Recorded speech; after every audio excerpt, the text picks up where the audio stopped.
Bom dia, pessoal. Ó, eu já tô quase recifense já, né? Eu já venho tanto para cá que eu acho que já estou me sentindo em casa realmente. Então, prazer estar aqui com vocês. Desde já agradeço todo o time da Central Nutrition. Já é uma parceria aí de muitos anos. Eu falo que eu fico muito feliz toda vez nos lançamentos. Eu sempre faço o lançamento de vários desses produtos, dessa linha incrível que eles têm. É um prazer estar aqui com eles também nessa imersão aqui em Recife. E hoje a gente vai falar um pouquinho sobre sono, né? Então, vocês viram que eu falo que essas palestras de hoje, na hora que a gente olha a programação, todas casam, né? Porque quando a gente vai falar de sono, o sono acaba tendo influência em tudo que vai ser discutido aqui ao longo do dia. Falou-se de intestino, daqui a pouco vai falar de saúde da mulher, vai falar de síndrome metabólica, então acaba que o sono ele tem influência em tudo isso. Eu falo que são palestras que se casam muito, a palestra de intestino com sono, porque uma frase que eu uso muito nas minhas aulas é que o sono é o nosso novo intestino. Tudo que hoje a gente discute em nutrição e saúde e precisa falar de intestino, o sono vem nessa mesma levada, né? Então, hoje em dia a gente entende a importância de dormir bem. Então, o sono ele vem nessa mesma corrente. Então, eu acho que daqui a pouco tudo que a gente discutir em saúde também vai ter relação com o sono, né? Eu falo que o sono é o nosso novo intestino em nível de importância. E aí, por isso, entender estratégias e como a gente pode modular esse sono acaba sendo, então, muito importante. Quando a gente fala de sono e pensa, né, numa pessoa com um sono de qualidade ruim, um sono considerado aí inadequado, né, uma saúde do sono inadequada, a gente sabe que isso traz influências em diferentes funções. Hoje a gente sabe, tem estudos mostrando realmente aumento de risco de depressão, aumento de risco de doenças renais, doenças cardiovasculares, aumenta-se o risco de obesidade, risco de infecção, risco de doenças intestinais. Então, dormir mal chegou num momento que a gente realmente não pode deixar que as pessoas durmam mal. E em função do estilo de vida que as pessoas têm hoje, essa rotina muito corrida, as pessoas estão dormindo cada vez pior, né? E por isso a importância da gente fazer essa adequação. A gente sabe que o sono, por exemplo, ele regula no apetite, ele ajuda na regulação do apetite. E a gente vai ter hoje palestra aqui discutindo justamente esses mecanismos de GLP-1, e o sono tem um papel nisso. Sono ajuda na regulação do metabolismo da glicose, sono aumenta, interfere na nossa percepção de dor, então aumenta o risco de dor, né, aumenta a nossa percepção de dor, impacta na cognição, na compulsão, no humor, na inflamação, na imunidade, prejudica aprendizado, prejudica a memória. Então a gente sabe que o sono ele tem impactos importantes aí e que precisam então que precisamos ter uma atenção, né? Esse aqui, por exemplo, é uma meta-análise mostrando para a gente que quem dorme mal, dormir menos de 5 horas, aumenta o risco de desenvolver síndrome metabólica em 1,5 vezes. Então, quem dorme menos de 5 horas tem 1,5 vezes mais chance de desenvolver síndrome metabólica. E daqui a pouco a gente vai ter um momento aqui de falar sobre síndrome metabólica, né? Então, por isso a importância do sono. A gente sabe que dormir pouco, nessa duração curta do sono, aumenta o risco de obesidade, mas porque isso promove algumas mudanças que são muito importantes, né? Então, quando a gente dorme pouco, isso promove alterações em leptina e grelina, prejudicando esse nosso controle de saciedade, gera aquela fome hedônica, aquela fome por compulsão, aquela fome por recompensa, né? A pessoa que dorme mal, ela acha que ela merece comer um fast food, ela merece comer um alimento palatável. Se você dorme pouco, você tem mais tempo para ingestão alimentar, concorda? Uma coisa é a pessoa que dorme 8 horas e tem 18 no dia para se alimentar. Uma coisa é uma pessoa que dorme 4 e tem 20. Então, você aumenta o seu tempo de ingestão alimentar, né? E isso pode levar a uma obesidade, além de alterar o horário da ingestão, porque muitas vezes a pessoa realmente que não dorme direito, ela entra madrugada dentro se alimentando. E isso é um problema, né? Porque é um horário onde a gente nem foi preparado evolutivamente para isso. É uma área que eu estudo muito dentro da nutrição, é a área de crononutrição, né? Entender os horários das refeições.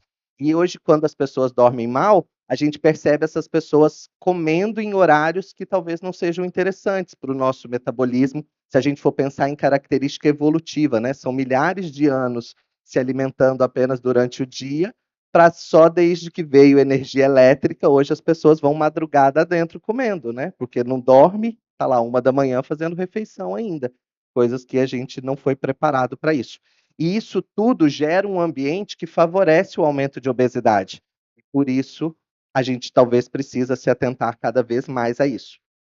Esse aqui é um artigo da Nature e eles mostram que quando a gente dorme mal, isso pode favorecer um balanço energético positivo por causa dessas alterações, tanto de controle de hormônios de apetite, então aumentando essa vontade, essa compulsão por se alimentar, e tem uma influência no gasto calórico. Aí eu já vi algumas pessoas, às vezes, falando assim: ah, mas se você dorme menos, você fica mais tempo acordado, seu metabolismo, né, seu gasto calórico aumenta.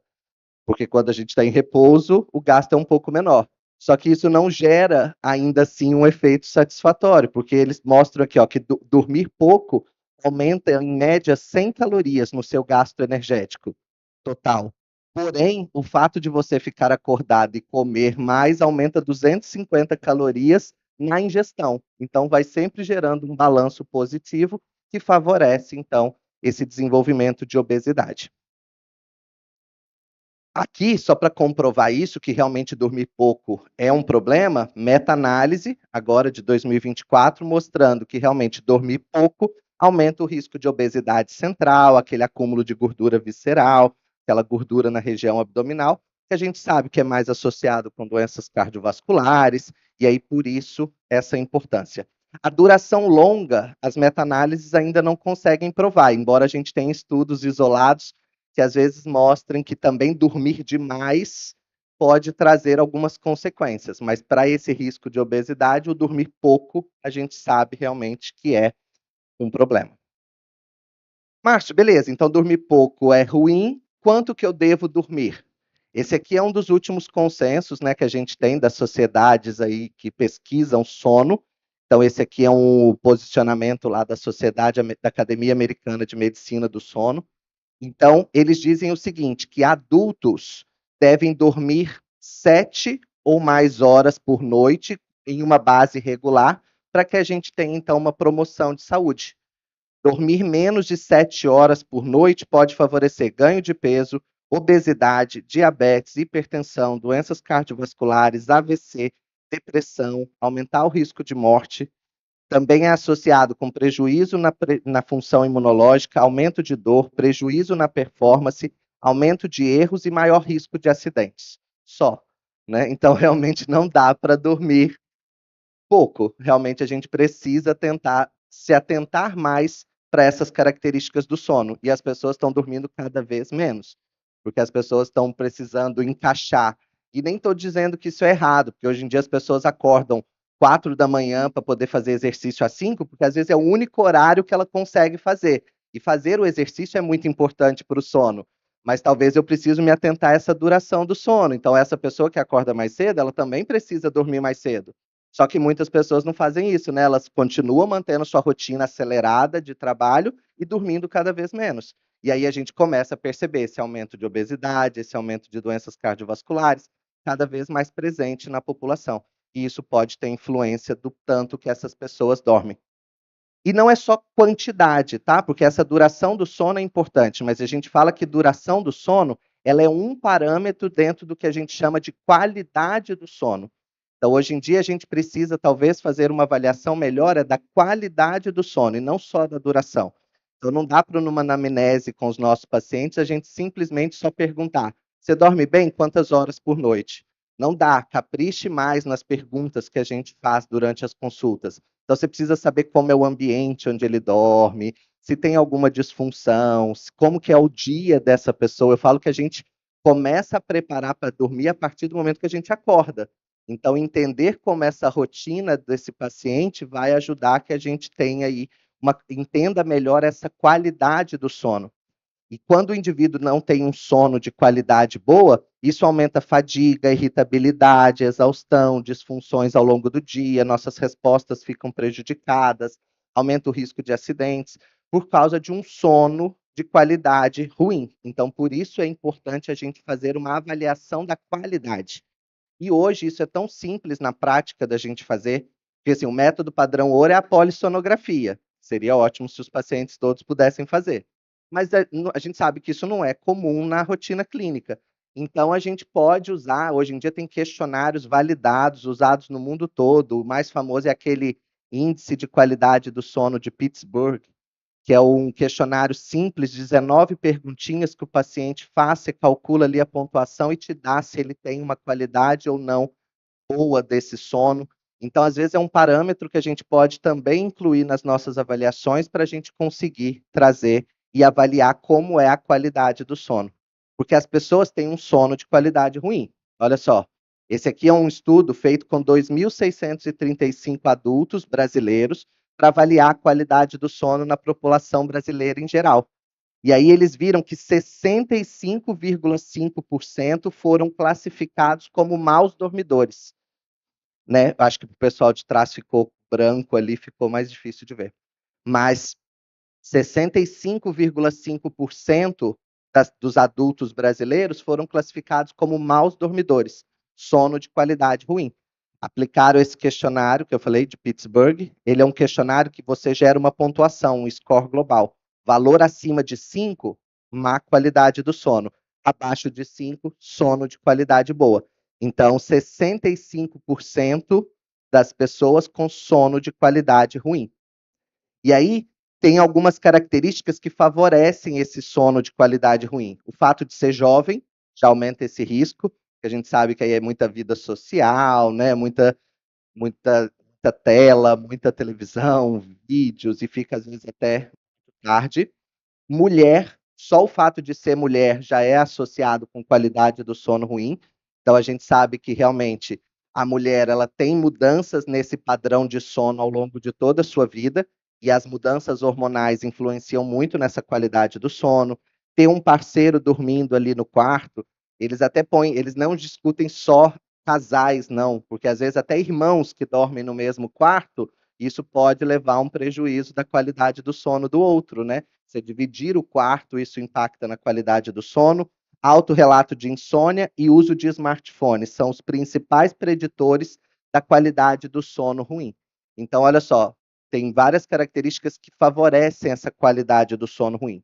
O fato de ser mulher é um deles, né? Então, a gente sabe realmente, daqui a pouco a gente vai ter palestra sobre saúde da mulher, mas a gente sabe que na mulher, essa qualidade do sono é prejudicada. Então, esse aqui, por exemplo, ó, é um estudo que mostrou que mulheres na síndrome pré-menstrual têm 2 vezes mais chance de ter sono de qualidade ruim, comparado àquelas que não têm ali uma síndrome pré-menstrual mais moderada ou mais, né, mais severa. Então, quanto mais branda, né, são esses sintomas, menos isso tem impacto no sono. Então, 2 vezes mais chance de ter um sono de qualidade ruim. Eu trouxe até aqui para vocês, ó, na verdade, a gente tenta contribuir com a ciência de várias maneiras, né? Então, além do Márcio professor, eu também gosto, às vezes, de fazer pesquisas. Eu dou aula em graduação, em faculdade, e eu também faço algumas pesquisas. Essa aqui, eu analisei essa semana, correndo os dados, só para trazer para vocês bem fresquinho esses dados. As meninas, as minhas alunas, agora que elas vão começar a fazer a parte do artigo para submeter. Mas a gente avaliou mulheres, e 60 mulheres, a gente avaliou quase 200 mulheres, 63,5% das mulheres do estudo tinham sono de qualidade ruim. E a gente quis comparar mulheres sedentárias e as mulheres que faziam exercício físico regular. E aí, olha só, no grupo sedentárias, 80% tinha qualidade do sono ruim. Quando a gente pensa no grupo exercício, 54%. Então, você vê que essa mudança do estilo de vida é muito importante quando a gente busca um sono de qualidade adequada. Então, ter né, esse estilo de vida não saudável piora muito a qualidade do sono. Então, daqui a pouco a gente ainda vai ter esses dados aí já publicados. Mas as mulheres sedentárias, por exemplo, elas tinham pior qualidade do sono quando comparadas com as praticantes de exercício, e as mulheres sedentárias apresentavam mais disfunções diurnas, mais distúrbios de sono e usavam mais medicação para dormir. Porque tudo isso entra no que a gente chama de qualidade do sono. Tá vendo que não dá para a gente avaliar só a duração? Senão você pergunta para a pessoa: você dorme bem? A pessoa fala assim: durmo. Quantas horas? 8. Mas ela dorme 8 horas porque ela toma um remedinho para dormir. Então, será que é um sono de qualidade? Ela depende de um medicamento. Então, talvez isso não seja um padrão adequado. Então, por isso que essa investigação de qualidade vai muito além da gente avaliar só a duração. E eu falei da mulher, mas esse sono na mulher, ó, ele muda conforme a fase da vida. A gente vai tendo alterações nessa mulher da fase do que a gente chama de arquitetura do sono. O sono ele é dividido em fases, né? A gente tem a fase REM e a fase não REM. A fase REM caracterizada lá pelos movimentos rápidos dos olhos, e a fase não REM, que ela é dividida em 4 estágios. Né? Então, a gente tem a fase lá do o estágio 1, que é um sono bem leve, o estágio 2, que você já precisa de um estímulo um pouco mais forte para despertar, e o 3 e o 4, que são aquele sono mais profundo, né, que é onde a gente tem ali a associação com sonho, né? O sono REM tem essa associação com sono, e essas, olha, se vocês observarem ó, essas fases REM, as fases não REM, a gente sabe que isso tem alteração ó, de acordo com a fase da mulher. Então, dependendo da fase, quando eu penso numa mulher, numa gestante, olha como isso muda. Olha, quando eu penso na mulher na idade reprodutiva, a gente tem alterações à medida que os hormônios vão flutuando, a gente tem também alteração nessas fases de sono. E por isso a gente percebe que tem muita influência e por isso é importante se adequar. Beleza, Márcio, entendi que a gente precisa cuidar desse sono e que realmente tem impactos. E como que eu faço isso, né? Como que eu modulo esse sono? Quando a gente pensa na modulação de sono, a base é a dieta. Assim como a Silvia falou muito, né, da parte de intestino, também não tem como corrigir sono sem cuidar da casa, né? Sem você organizar a casa. Tadinha da melatonina, se você achar que vai dar melatonina sozinha e a pessoa continuar comendo tudo errado. O suplemento, ele nunca consegue fazer frente a más escolhas alimentares. Isso é fato. E olha que eu estudo suplementação todos os dias da minha vida, né? É a área que eu mais estudo na vida. Um suplemento ele nunca consegue fazer frente a más escolhas alimentares, mas quando eu tenho um contexto de alimentação saudável, aí sim o suplemento brilha. É a hora onde a alimentação saudável potencializa o efeito de um suplemento. Então o suplemento ele brilha quando a gente realmente tem uma mudança do padrão alimentar. E esse estudo aqui, por exemplo, ó, ele mostrou para gente que o consumo de alimentos saudáveis, incluindo frutas e verduras, é associado a uma melhor qualidade do sono. Por outro lado, a ingestão de alimentos processados com açúcar e adoçante é associado com uma qualidade ruim do sono. Então, realmente, essa adequação da alimentação é muito importante. E por isso que a gente fala, às vezes é o básico bem feito. A gente tem estudos com frutas, por exemplo, né? Eu falo que aquele estudo do kiwi é super conhecido, né? 2 kiwis 1 hora antes de dormir, melhorando a qualidade do sono. Estratégias que a gente pode colocar. A fruta mais estudada para sono é a tart cherry, né, que é a cereja amarga, mas que a gente, infelizmente, não é comum pra gente, né? Nós aqui no Brasil não temos o hábito. Lá fora eles tomam suco de cereja, conseguem comer. A gente come cereja 1 vez no ano, né? A gente compra, eu falo que a gente come 2 cerejas 1 vez no ano, que é no Natal. Que aí compra lá um pouquinho de cereja para fazer a mesa de fruta. Aí, tipo assim, vem lá, sei lá, vamos supor que tenha 15, só que todo mundo da família vai comer, então você come 2 por ano. Né? Então, assim, não é muito comum.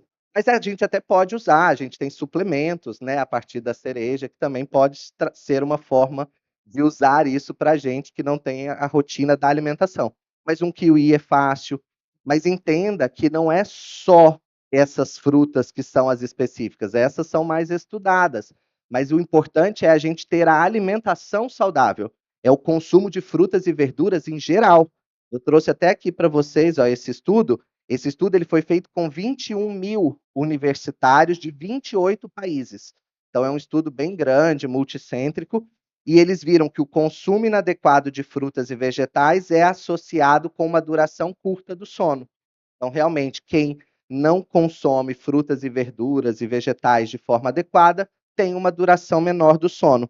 e existe uma associação inversa entre o consumo de frutas e vegetais com a qualidade ruim do sono e com o sono não reparador. Ou seja, quanto melhor é o consumo de frutas e verduras, menos qualidade ruim do sono eu tenho. Então, melhor qualidade do sono eu tenho quando eu aumento o consumo de alimentos saudáveis. Então, por isso que a gente tem que entender que a gente vai discutir estratégias de suplemento, mas a base é acertar a dieta. Além, né, como a gente está aqui discutindo estratégias integrativas, né, que a gente pensa com esse olhar mais amplo, a gente tem que acertar a alimentação. Eu gosto muito de sempre mencionar a fitoterapia, porque é uma coisa que a gente também pode utilizar para ajudar na qualidade do sono, como um complemento da dieta e da suplementação. Né? Então, a gente tem aquele combo clássico, né, de maracujá, melissa e camomila, que é as mais famosas, mas existem outras, né? Mulungu, a própria lavanda, valeriana, tem várias plantas aí que são usadas para esses aspectos de sono, mas esse trio aqui é clássico e que você pode, se o paciente gosta, incluir ali, né, uma infusão, ensiná-lo a fazer a infusão, porque fitoterapia as pessoas acham também que é só comprar um pacotinho lá no supermercado e fazer, não é assim que funciona a fitoterapia, mas desde que a gente ensine a fazer a infusão da forma correta, a gente aproveita os benefícios da planta, e isso vem como mais uma estratégia aí dentro desse olhar integrativo que a gente quer trazer para o paciente. Mas o suplemento também ajuda. Acertei a dieta, tenho uma alimentação saudável, aí é a hora que eu posso vir com a suplementação e trazer esse benefício aí para os pacientes. E fala em suplementação para o sono, todo mundo pensa na melatonina, né? Porque direto as pessoas têm essa ideia. E a gente pode usar a melatonina. Eu até gosto, daqui a pouco eu vou mostrar para vocês, eu gosto de trazer um olhar diferente, porque a melatonina você já está indo no ponto final, né? Já estou dando o hormônio para ajudar ali naquela qualidade do sono. E isso, momentaneamente, para aquela pessoa que está numa fase bem crítica, eu acho isso legal. Mas eu também gosto de entender o funcionamento desse corpo. Então, por que que ele não está produzindo essa melatonina? Então, eu gosto, às vezes, também de trazer um olhar para a formação dela. Talvez usar cofatores para que a gente estimule a via de produção e não só ficar pensando no produto final. Mas é uma possibilidade. Essa melatonina é um suplemento muito usado e com evidências de que realmente melhora a qualidade do sono. Só lembrando que melatonina, a gente tem um pico de produção, né, quando a gente está na infância, e depois, a cada ano, a gente já vai produzindo um pouco menos. Então, por isso que é normal a gente ver mais queixas com relação ao sono no indivíduo idoso, né? Ele vai realmente tendo mais dificuldades. Até a recomendação de sono para um idoso é diferente. Aquele mínimo de 7 horas, aquilo é para um adulto. Mas essas recomendações, elas mudam de acordo com a faixa etária. Um recém-nascido, ele chega a ter, às vezes, necessidade de 14, 15 horas de sono por dia, certo? Por causa dessa mudança que a gente tem. Mas isso reflete muito a curva da melatonina mesmo, esse tanto que a gente consegue produzir, certo? Mas quando eu falo da melatonina, ó, tem estudos realmente evidenciando que suplementar melatonina melhora a qualidade do sono. Aqui é uma meta-análise que incluiu 23 estudos randomizados, controlados, com duração que variou de 2 a 24 semanas, doses de 2 a 10 miligramas por dia, e eles viram que a suplementação de melatonina melhorou a qualidade do sono em indivíduos com doenças respiratórias, com doenças metabólicas e com desordens primárias do sono. Então, meta-análise mostrando para a gente que a suplementação ajuda nessa melhora da qualidade do sono. Então, por isso, pode sim ser uma estratégia que a gente utilize. Márcio, e quanto que eu uso, né, quando eu penso nessa melatonina? As pessoas ficam muito preocupadas, eu sempre gosto de falar isso, com aquela dose, né, do produto, falar, mas tem 210 microgramas. Essa dose não é a nossa dose de prescrição, tá, gente? Isso é a dose que a Anvisa regulamenta para a indústria. Então, a Central Nutrition, quando vai lançar, ela tem ali uma legislação que ela tem que seguir e ela não pode ultrapassar aquilo por dose, mas isso é para a indústria, não é a dose do prescritor, né? Então, tanto, por exemplo, outros profissionais, porque aqui a gente tem de diferentes, né, áreas aí da saúde, por exemplo, médico, isso não tem nem limite, mas, por exemplo, o nutricionista, que tem alguns limites de prescrição de alguns compostos, a gente tem como limite a UL dos nutrientes, de vitaminas e minerais. Só. O resto não tem limites. Então, esses limites a gente usa as evidências científicas, certo? Melatonina não tem o L. Se não tem o L, usa as evidências científicas. E aí a gente está vendo meta-análise usando 2, 10 miligramas. Então, você tem evidências para esse uso, tá? Mas a dose que a gente chama de dose fisiológica, ela varia aí de 300 microgramas até 1 miligrama. Isso a gente chama de dose fisiológica. Doses acima disso, doses acima de 3 miligramas, elas podem ser usadas, certo? Só que elas são consideradas doses suprafisiológicas, né? Então, assim, é para aqueles momentos realmente onde tem uma indicação. Mas, por exemplo, daqui a pouco vocês vão ter palestras sobre saúde da mulher. Tem estudos em endometrio. Melatonina, gente, tem estudo em muitas áreas, né? Na área de saúde da mulher, em números. Endometriose, síndrome do ovário policístico. E aí, com doses de 2, 3, 4 miligramas. E isso pode ser usado, não tem problema, para essas condições específicas. Eles até colocam que essas doses mais altas precisam ser prescritas realmente por um profissional da saúde. Mas só lembrando uma coisa, que por mais que a gente também discuta essa dose alta, aí eu vou puxar, né, fazer uma propaganda para o biomelatonina, porque não pode esquecer, né, que a biomelatonina da Central Nutrition, ela tem uma tecnologia para melhorar ainda mais a absorção desse produto. Então, isso às vezes te permite, inclusive, que você use uma dose menor, né? Então, por mais que a gente falasse assim, talvez se eu fosse usar uma tradicional sem essa tecnologia, eu tivesse que chegar a 2, 3 miligramas, mas por ser um produto com uma qualidade muito boa e com uma tecnologia que melhora a absorção, talvez isso me permita usar talvez 4 gotas, 5 gotas, e isso já ser muito bom para o paciente. Essa resposta você vai ter que ver individualmente, né? Você vai ter que pôr ali para o paciente e observar se para ele aquilo está sendo suficiente ou se ele precisa de algum ajuste da dosagem, certo? Mas é a dose que a gente usa normalmente. E só lembrando, quando fala de melatonina, eu gosto muito dessa pirâmide, porque ela é a pirâmide da produção de melatonina. Se vocês observarem, ó, lá no topo a gente tem a suplementação de melatonina. Mas isso, ó, é a cerejinha do bolo. Então, eu estou cuidando de todo o resto, toda a base dessa pirâmide, porque para produzir melatonina eu preciso de escuro, eu preciso fazer higiene do sono, tem que ensinar o paciente realmente a dormir, reduzir luz artificial, aumentar a ingestão proteica, né, para ter fontes ali de triptofano, uma dieta anti-inflamatória rica em antioxidantes, consumir fontes de melatonina, para aí sim eu poder pensar em um suplemento. Então, o suplemento ele é a cereja do bolo, funciona muito, mas eu também tenho que cuidar de toda essa base, certo? Mas lembra que eu falei que a gente pode dar a melatonina se a gente quiser, mas eu também gosto de pensar na produção dela? Quando eu falo da produção de melatonina, para formar melatonina, eu tenho um precursor muito, muito importante, que é o triptofano.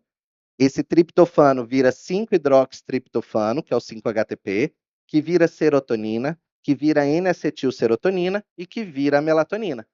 Então, eu posso trabalhar em estimular essa via de produção. Eu posso suplementar a melatonina. Um paciente crítico é uma forma de você ajudá-lo mais rápido, né? Aquele paciente que está com muito realmente déficit ali de sono. Mas, ao mesmo tempo, eu também posso cuidar dessa produção para que ele realmente volte a produzir de forma adequada. E aí, quando eu penso nessa produção do triptofano virando melatonina, todas essas vias elas são feitas por várias enzimas. E essas enzimas usam vitaminas e minerais como cofatores. Então, para o triptofano virar 5-hidroxitriptofano, quem faz isso é uma enzima que chama triptofano hidroxilase, que precisa já de B9, B12, B3, ferro, magnésio, ATP, porque gasta de energia.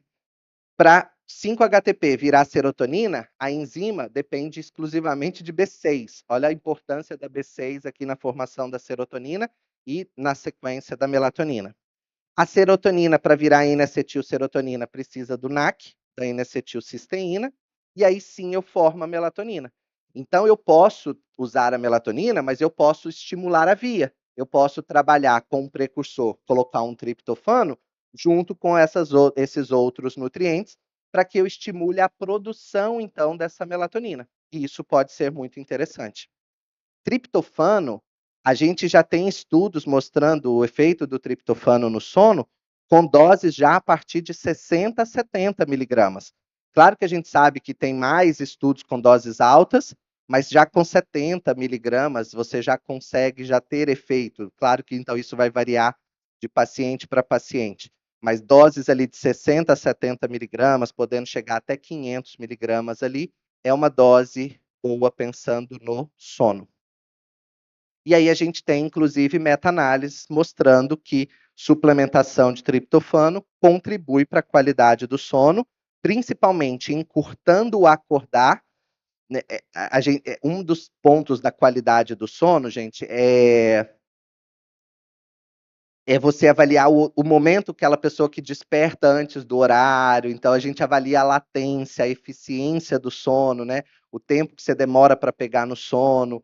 Então, eles avaliam, um dos pontos que avalia é aquela pessoa que realmente começa a acordar antes do horário que seria ideal. Então, é um dos pontos onde o triptofano mais ajuda a prolongar e manter aquela noite de sono adequada até o momento onde a gente realmente precisa acordar. E aí lembra que tinha os cofatores, triptofano é um deles, mas eu preciso de complexo B. Complexo B, eu brinco que eu falo isso nas aulas, eu tenho até medo que o povo deve começar a passar para todo mundo. Mas é porque eu falo que complexo B a gente prescreve por duas vias, por via oral e por via das dúvidas. Eu falo que roda, roda, roda, a gente sempre precisa do complexo B, né? Eles são cofatores para quase todas as enzimas do nosso corpo. Então, ter uma adequação de ingestão de complexo B é muito importante. Claro que, não estou brincando, não tem que sair dando suplemento de complexo B para todo mundo. Mas é começar a ser crítico a ponto de montei um plano alimentar, será que a minha dieta está fornecendo complexo B? E começar a trazer esse raciocínio. Será que eu pus fontes alimentares de complexo B? Porque se não vem da dieta, vai ter que vir do suplemento. De algum lugar tem que vir. Mas faltar não pode, porque senão vai prejudicar os pacientes. É isso que eu falo com o paciente. Se não vem da dieta, vai ter que vir do suplemento. Mas a gente não vai deixar faltar o nutriente que é necessário. E o complexo B, ele é importante. Ele age na formação dos principais neurotransmissores e um deles é a serotonina. E lembra que a serotonina, ela é um precursor da melatonina. Então, por isso que essa adequação do complexo B também é muito importante. Um outro nutriente que a gente viu ali cofator para essa síntese de melatonina é o magnésio. Esse aqui é um estudo, por exemplo, que mostrou, feito com quase 4.000 pacientes, mostrando que a ingestão dietética de magnésio foi associada com melhor duração e melhor qualidade do sono. Então, realmente, ter uma adequação adequada de magnésio melhora a qualidade do sono. E eu trouxe mais um do magnésio aqui ainda, ó, porque esse estudo aqui é uma revisão sistemática e ele mostrou que a maioria dos estudos relacionados ao sono, incluídos nessa revisão sistemática, mostrou melhoras em parâmetros do sono com a suplementação de magnésio. Só que o que é importante? Eles sempre reforçam. É muito importante a gente se atentar à dose e às formas do magnésio, porque o problema, quando a gente discute magnésio, e magnésio é um suplemento muito comercial. Eu falo que magnésio tem muito marketing, né? Mas é porque realmente magnésio a gente tem diferentes tipos e a gente sabe que alguns deles são melhores absorvidos do que outros, né? Então, assim, não dá para a gente ficar pensando, às vezes, em ficar usando um sal inorgânico de magnésio, porque ele não vai ter uma absorção boa para que ele consiga fazer esse efeito no sono.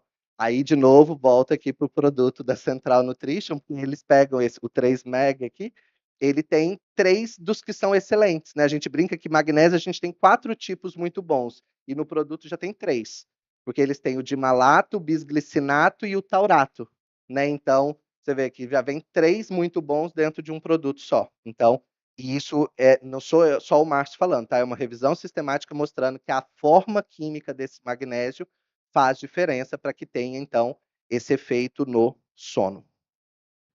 Outro nutriente, ele nem é um cofator direto, mas a gente sabe que melhora a qualidade do sono, é o inositol, né? Então, esse aqui é uma meta-análise, né? É um estudo randomizado, duplo cego, placebo controlado, mostrando que a suplementação de mioinositol melhora a qualidade do sono global, a qualidade do sono subjetiva e a duração do sono em mulheres durante a gestação.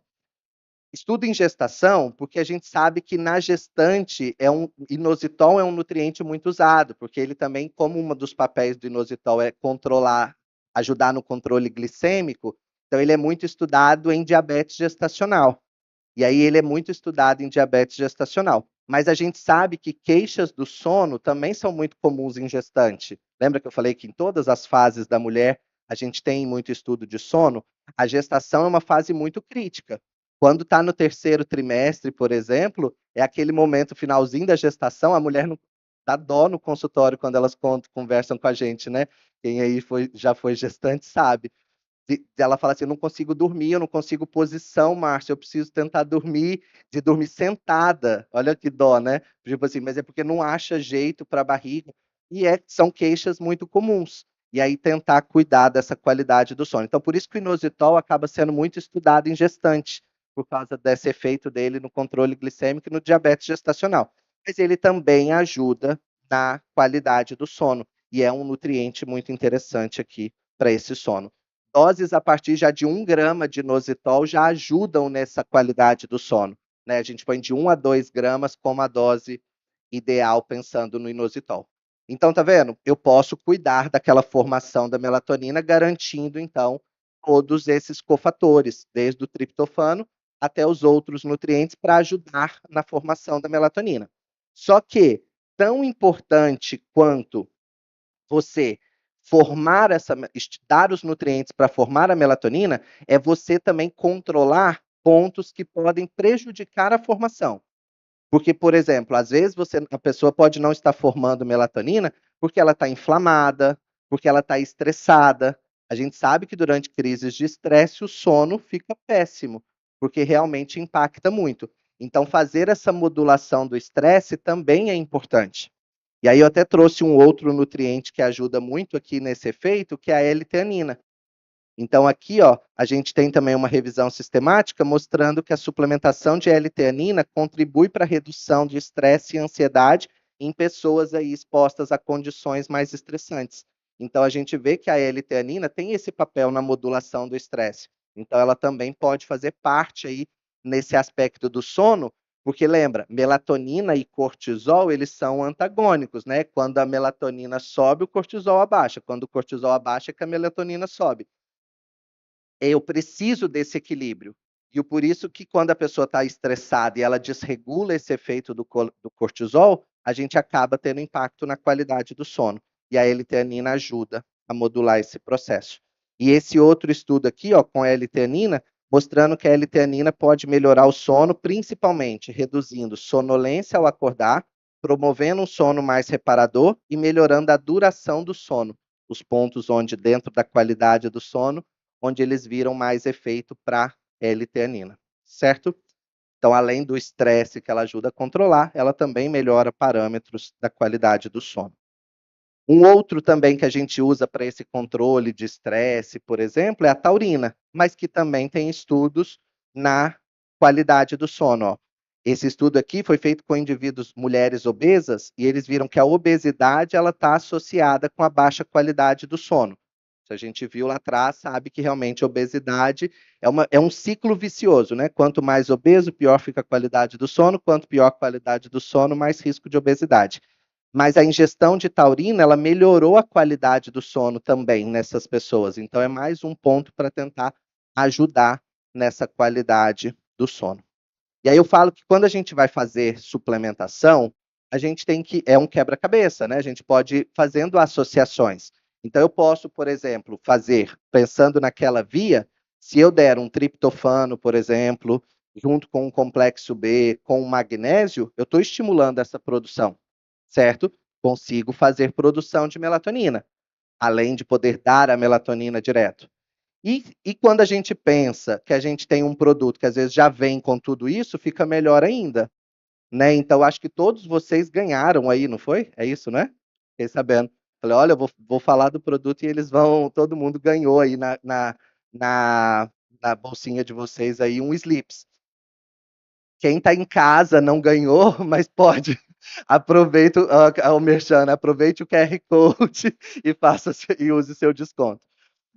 fazendo inveja no pessoal de casa, brincadeira, gente. Mas o Sleeps é um dos últimos lançamentos aí da Central Nutrition e é um produto que tem triptofano, magnésio, complexo B, inositol, taurina e L-teanina.